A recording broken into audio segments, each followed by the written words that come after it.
Preparing for Resurrection Day, Part 9, belief in Jesus' resurrection is essential to our Christian faith.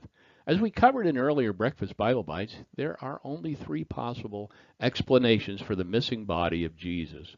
Either his enemies took the body, his friends took the body, or Jesus was raised from the dead. The predominant but discredited theory along this line of thought is that the Jewish high priest either assumed or presupposed and then willfully propagandized about the empty tomb and the missing body.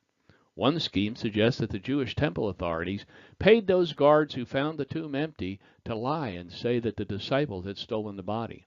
That would perhaps bear some credence, since these religious devotees were even known to have murdered many of those who preached about Jesus' resurrection, and at one point even Saul, before he was born again, was among them.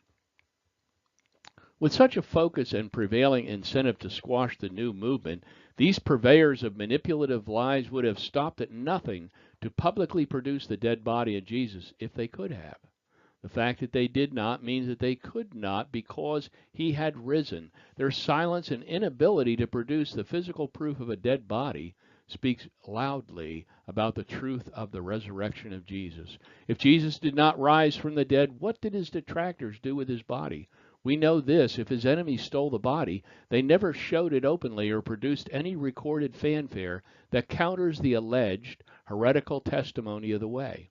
The fact that a body was never produced in turn stimulated the general populace to repeat the reports of the resurrection that the religious authorities were so anxious to prevent. Their inability to prove otherwise, coupled with so many and numerous first-hand eyewitnesses, helped establish the early church.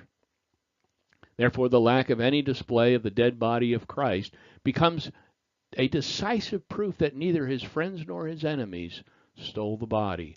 Historically, the lack of a body by the biased enemies of Christ is the prevailing historical evidence that illustrates a sustainable degree of validity about Jesus' resurrection. We will cover more on the resurrection tomorrow, but for today, let me ask you this question. Have you professed your own belief in Jesus' resurrection and thank God for the love that he has shown by the sacrifice of his son Jesus? Romans 10:9 makes this biblical doctrine very clear.